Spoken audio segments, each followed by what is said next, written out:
The red sun of planet Gorath rose slowly behind the black mountains. Strange birds flew across the orange sky, their wings glowing in the light. Zara, a young alien scout, stood on a cliff, watching the jungle below. It was her second year on this wild planet, but she still didn't feel safe. Gorath was not a friendly world. It was full of strange sounds, moving shadows, and deadly creatures. The worst of them all was the shadow beast. It hunted at night, moved without sound, and had never been captured. Zara's team had lost 2 scouts last month. They never found their bodies, only broken gear and claw marks. Since then, fear lived in everyone's eyes. That morning, Zara's commander said they were getting a new team member from Earth. He said, with a small laugh, a human. Zara didn't know much about humans, only that they were new to the galaxy, and most people thought they were weak. She imagined someone small and scared, always asking for help. But when the human arrived, she was surprised. He was tall, with messy brown hair and calm blue eyes. He wore simple gear and carried no heavy weapons. "Name's Jack," he said with a small nod. "I don't talk much, but I don't slow people down." The other scouts laughed behind his back. "He won't last a week," someone whispered. Zara said nothing, but she agreed in her heart. The first mission was a patrol into the deep green. It was the part of the jungle where even trained soldiers moved in fear. The trees there were taller than buildings, and the air smelled like wet metal. Jack walked at the back of the group, silent, calm, watching everything. Hours passed, and nothing strange happened, just bugs, vines, and the thick fog that always moved between the trees. Then, the air changed. It became cold, too cold, birds flew away, and even the bugs went silent. Zara froze. She knew this feeling. The shadow beast was near. Suddenly, a dark shape dropped from the trees. It was huge, taller than any man. With glowing yellow eyes and long claws, its skin was black like oil, moving like smoke. One scout screamed, another fired his weapon too late. The beast knocked them aside like toys. Panic broke out. Everyone ran. Everyone except Jack. Zara turned, expecting to see him running too, but he stood still, right in front of the shadow beast. "What is he doing?" she whispered, hiding behind a tree. The beast roared, but Jack didn't move. Instead, he knelt slowly on the ground. He made soft sounds with his mouth, low and calm. Then, he stretched out his hand, palm open. The beast paused, its head tilted, slightly, like it was confused. Then, it stepped closer, sniffing the air around Jack. It let out a low growl, but didn't attack. Zara watched with wide eyes, heart beating like a drum. This couldn't be real. No one had ever survived standing that close to the shadow beast, let alone calmed it. The others were gone, scattered like leaves in the wind. Only Zara stayed, hidden, watching in disbelief. The beast took one more step toward Jack. It leaned forward, nose almost touching his hand. Then, just as suddenly as it had appeared, it turned and vanished into the trees. No sound, no trace, just gone. Zara slowly walked out, eyes locked on Jack. He looked at her and gave a small shrug. "Sometimes it's better to listen than to shoot," he said. Zara didn't speak. She couldn't find the words. That night, they returned to camp. The commander shouted at Jack. The team blamed him for the attack. No one believed what Zara had seen, but she knew. Jack had done something no alien, no soldier, no hunter had ever done. He had faced the shadow beast and it walked away. Later, as the camp lights dimmed and the jungle grew dark again, Zara sat outside her tent, still thinking about what she saw. Then she heard something, a soft growl. She turned slowly, heart racing. And there, just outside the camp's barrier, stood the shadow beast. It wasn't attacking, it was watching. Behind it stood Jack, his eyes calm as ever. He looked at Zara and said one word. "Friend." The night air was still, but Zara couldn't sleep. The image of the shadow beast standing outside the camp played again and again in her mind. It had not attacked, not even growled with rage. It had simply watched, calm and alert, like a silent guardian. And beside it, the human Jack had stood with no fear, like this was something normal, like this creature was no more dangerous than a pet. The next morning, the camp was quiet. The commander had ordered more guards around the tents. No one spoke about what happened last night, but everyone felt it. Something was different. Zara found Jack sitting near the jungle edge, his back against a tree. He was cutting fruit with a small knife, feeding a strange lizard that sat on his knee. "You saw it too," she said, walking up to him. Jack nodded. "Yeah, why didn't it attack?" she asked. Jack didn't answer right away. Instead, he gave the lizard one last piece and watched it run into the trees. "Not all things want to kill," he said softly. "Some are just angry, scared, or alone." Zara frowned. "But the shadow beast has killed many, even our best soldiers." Jack looked up at her. Maybe they came at it the wrong way. That day, the team was sent out again, this time to set up sensor towers. The jungle felt different now, like it was watching. Some of the soldiers still mocked Jack, calling him Beast Whisperer behind his back, but no one laughed too loud. Not after what Zara had told them. In the afternoon, the team reached a deep valley covered in fog. It was quiet, too quiet, No birds, no bugs, not even wind. Jack suddenly stopped, raising his hand. "Don't move," he said, his voice low. Everyone froze. A strange clicking sound came from the trees. Zara's skin went cold. The shadow beast was near again, but it didn't leap from the trees. Instead, it stepped out slowly, like it wasn't hunting but looking. This time, the team panicked. One soldier raised his rifle, hands shaking. Before he could fire, Jack stepped in front of him, arms wide. "Don't shoot," he warned. The soldier hesitated, eyes wide with fear. "Stand down," Zara ordered, voice firm. Slowly, the weapon was lowered. The shadow beast stared at Jack, then at Zara. Then it did something no one expected. It lay down, right there on the mossy ground. Everyone watched in silence, not sure if they were safe or dreaming. Jack walked closer and sat a few feet from the creature. He didn't touch it, just sat, like he was waiting. Minutes passed. Then the beast stood up, circled him once, and returned into the trees. The team returned to camp in shock. Zara couldn't stop thinking about it. That monster had trusted Jack. Again, later that night, Jack was sitting by the fire, alone. Zara joined him, bringing 2 cups of hot drink. "You didn't look scared," she said, handing him one. He gave a small smile. "I was." "Then why didn't you run?" she asked. Jack looked into the fire. "Where I grew up, on a frontier colony of Earth. We had wild lands. My parents taught me that everything has a reason, even the dangerous ones." Zara sipped her drink, listening carefully. "We had mountain cats," Jack continued. "Everyone said to shoot them on sight, but I watched them for weeks. Learned how they moved, how they thought. One day, one of them brought me a rabbit. Not to eat, but like a gift." Zara was quiet for a while. "You think the shadow beast is like that cat?"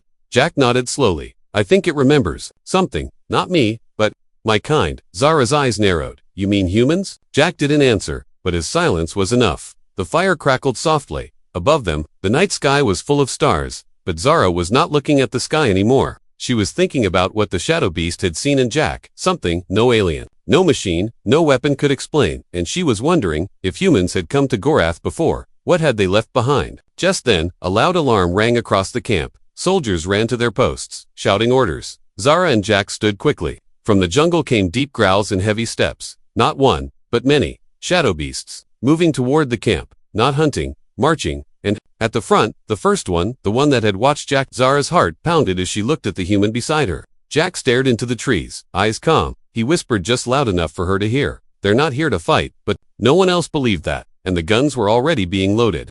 The night sky burned with red warning lights. Sirens screamed through the camp, mixing with the heavy growls coming from the jungle. Soldiers shouted. Some panicked, some prepared to shoot. The commander's voice rose above them all. "Defensive position." Now Zara stood frozen, watching the line of shadow beasts step out of the dark. There were at least 10 of them, maybe more. They didn't charge. They didn't roar. They just stood there, like a silent wall of muscle and fur. At the front was the one Zara had seen before, the one that followed Jack. It stopped just outside the light field of the camp, eyes glowing like fire. "Jack," Zara whispered, her voice barely there. "What do they want?" Jack didn't answer right away. He stepped forward, past the soldiers, past the lights, until he stood at the very edge. One hand raised, palm open. "Stand down." He called to the guards behind him. "Don't shoot."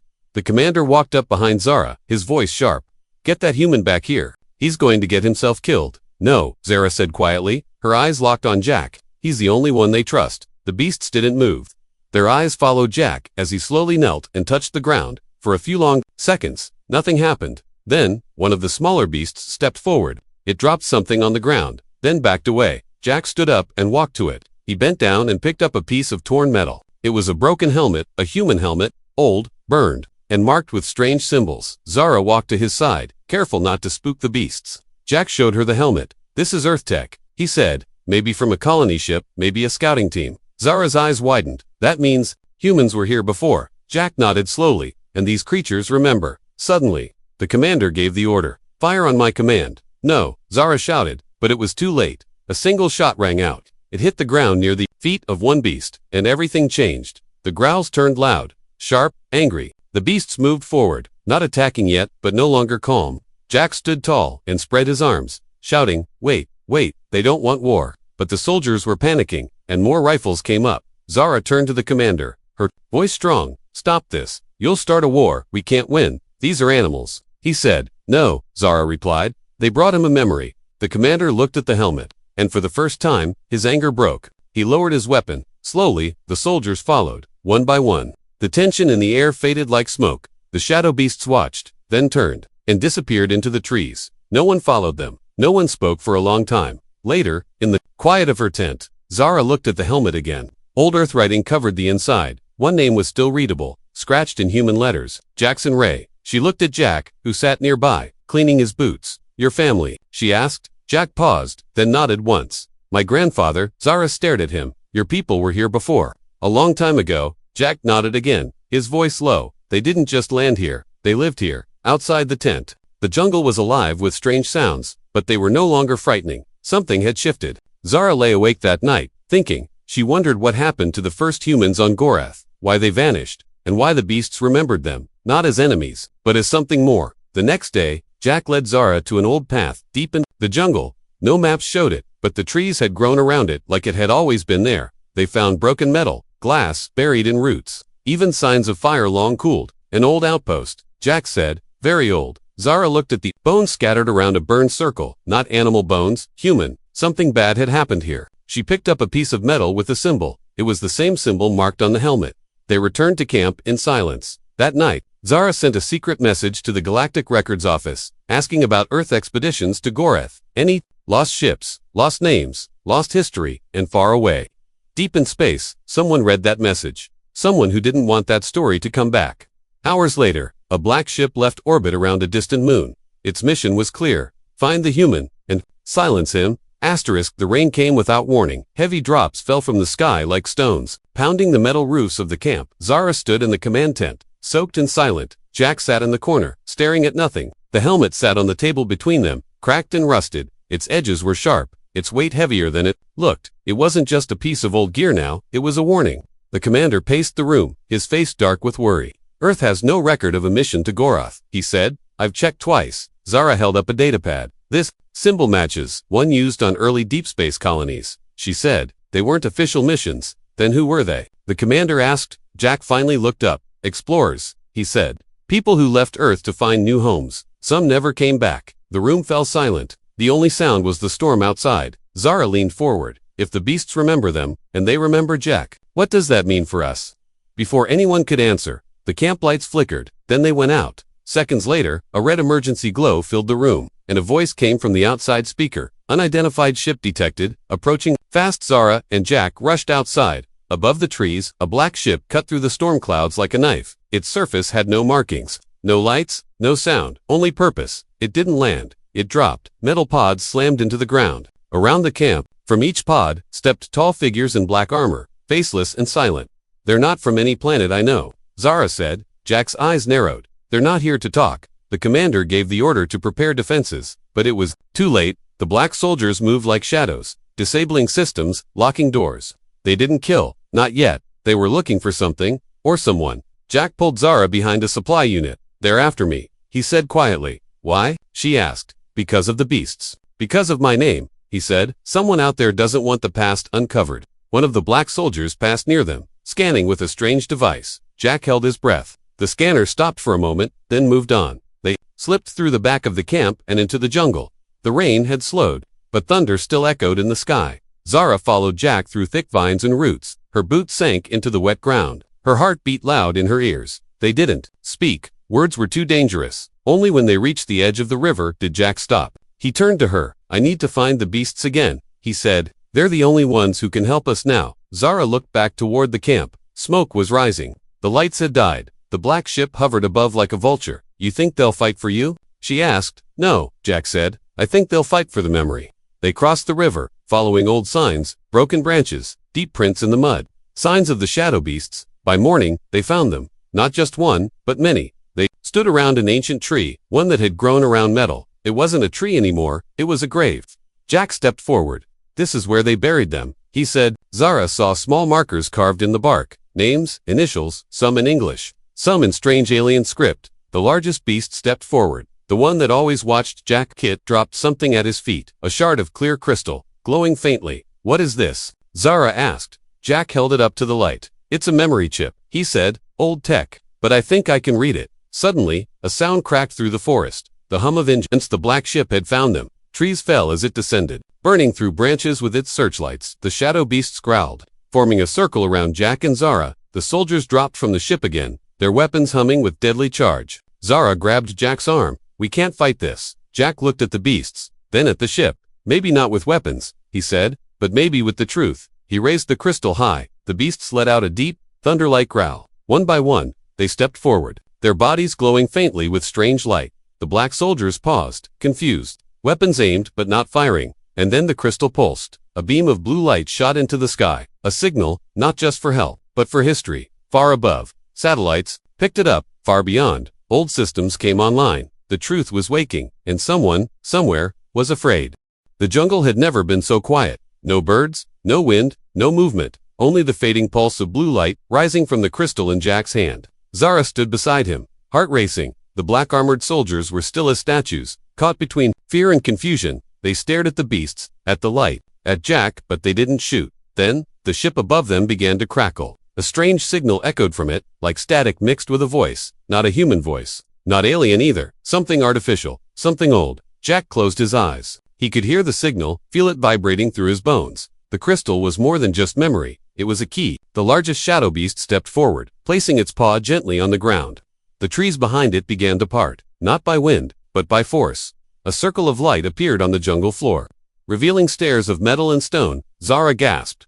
A door, she whispered. Jack nodded. They've been guarding it all this time. The beasts surrounded the opening, forming a silent wall. The black soldiers hesitated, their weapons now useless in the presence of something far beyond their understanding.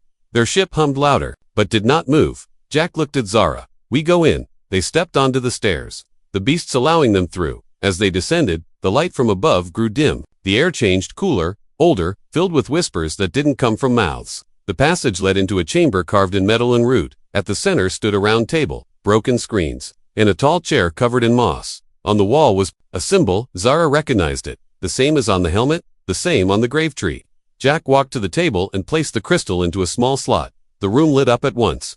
Holograms danced in the air, images of people, of humans. Long, dead but smiling, one spoke, her voice soft, full of warmth. This is Captain Ilya Ray, Earth Colony Ship Horizon. If you're hearing this, then my descendants have returned. Zara looked at Jack, stunned. Ray, the same last name as Jack. He said nothing, only stared at the recording like it was a dream he never believed could be real. The captain's voice continued. We built a home here, with the beasts, not against them. We learned from them, lived beside them, but others came, enemies in black, who wanted to control what we found. We died protecting the truth. The hologram flickered, then showed a map, stars, planets, routes lost to history. Data flooded the room, too much to read, too much to process. But one thing was clear. Humans had been on Gorath before. They had bonded with the beasts, created something powerful, and someone had tried to erase it. Zara backed away, breath catching. We have to get this out, she said. The galaxy needs to see this. But before Jack could respond, the ground shook. Above them, something exploded. The black ship had fired, not at the beasts, but at the jungle itself, trying to bury the truth. The stairs collapsed behind them, sealing them inside. Smoke poured from the cracks. The room groaned, as if alive, resisting the destruction. Jack grabbed the crystal and looked around. There's another way out, he said. He pressed a panel near the wall. It lit up and slid open, revealing a tunnel. Zara followed without question. Behind them, fire chased the air, but the beasts outside had already begun their counterattack.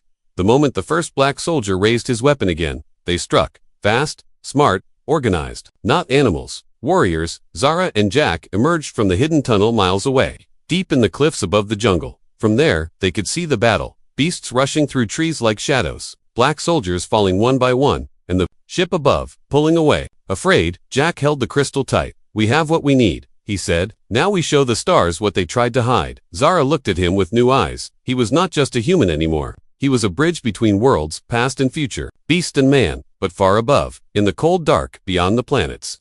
Someone else had seen the signal too, someone with bigger ships, darker plans, and a reason to fear the truth that had just been uncovered, and they were already on their way. Asterisk, the stars above Gorath blinked in silence, but deep in space, something moved between them, a massive warship, black as night, silent as death. It bore no flag, no name, no lights, only a signal, the same ancient signal that Crystal had sent into the galaxy. Inside that ship, cold voices spoke in shadows. He activated the archive. A descendant Earth should not have returned. Destroy him. Far below, on the surface of Gorath, Jack and Zara stood at the edge of the cliffs. The jungle behind them still burned in some places, but the shadow beasts had won. The black-armored soldiers had fallen or fled. Jack held the crystal tight, wrapped in a cloth of beast hide. Its glow was dim now, resting, but the message it sent had already traveled across the stars. The truth was no longer buried. Zara adjusted her pack, her body tired but her eyes sharp. "We need to leave the planet," she said, before more come. Jack looked at her, then at the beasts that now waited quietly in the trees. "They won't be safe," he said. "They protected us, and now they're a target. We'll come back," Zara promised. "We'll bring help." Jack nodded, though something in his chest felt heavy. A promise is easy to say, harder to keep. Together, they began the long journey across the jungle. No roads, no signals, just instinct and old survival skills. Zara had become faster now, more alert. She moved like the forest had taught her. Like Jack, for days, they avoided patrols and drones. Machines had been sent by the enemy to search the planet, not to find survivors, but to erase them. Jack showed her how to trick the drones. Cover heat with mud, confuse signals with echo rocks. He wasn't just surviving, he was fighting without firing a shot. One evening, as the sky turned violet, Zara found an old human beacon near a crater lake. It was rusted and cracked, but, still humming faintly, Jack placed a crystal inside. A light shot upward, narrow, clean, invisible to the eye but loud to the stars. It carried a final message, coordinates, truth, evidence. It didn't ask for help, it dared the galaxy to remember.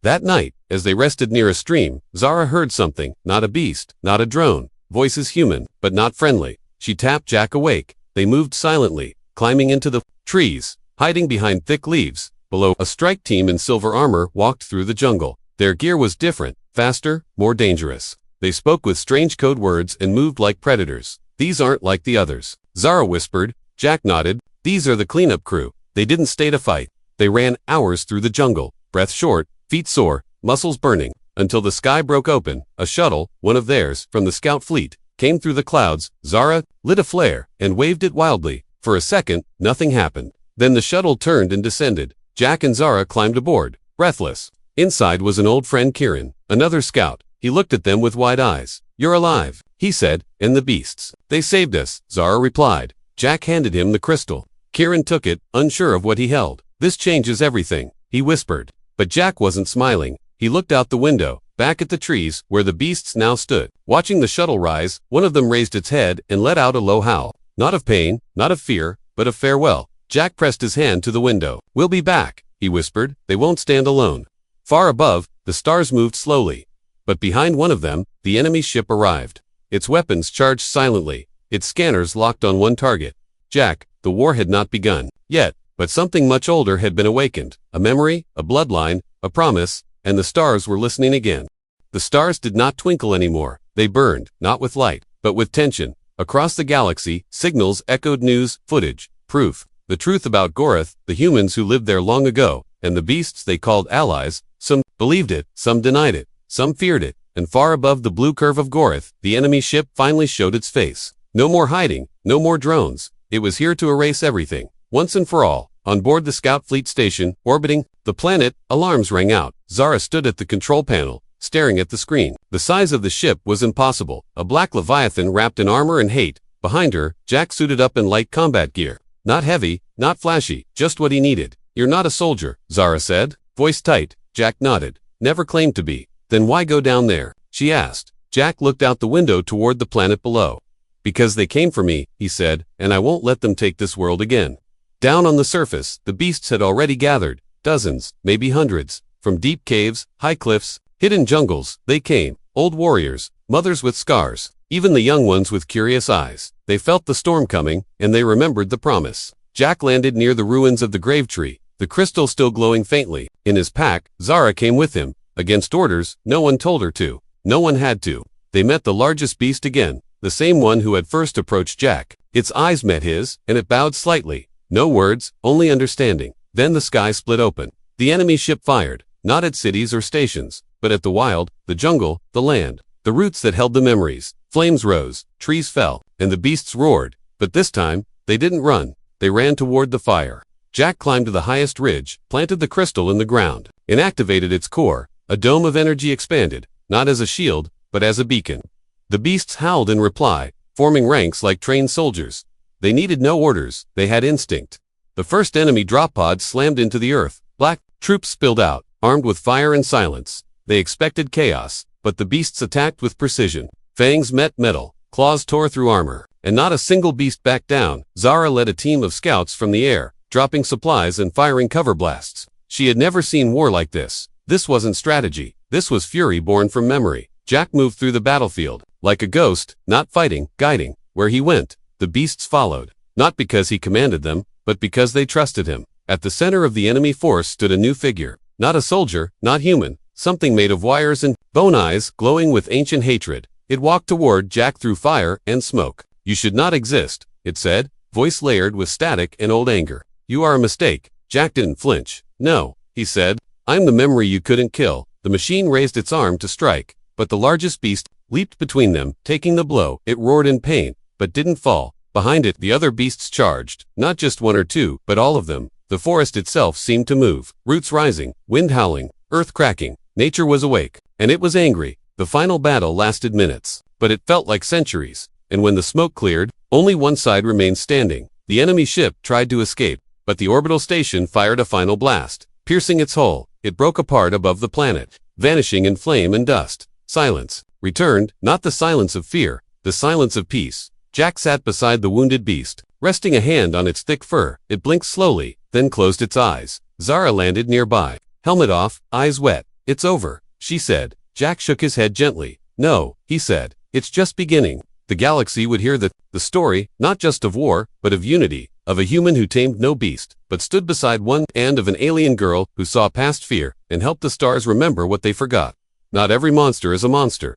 Not every hero is born with armor. Sometimes, the most dangerous force in the universe is the one who listens and answers with friendship.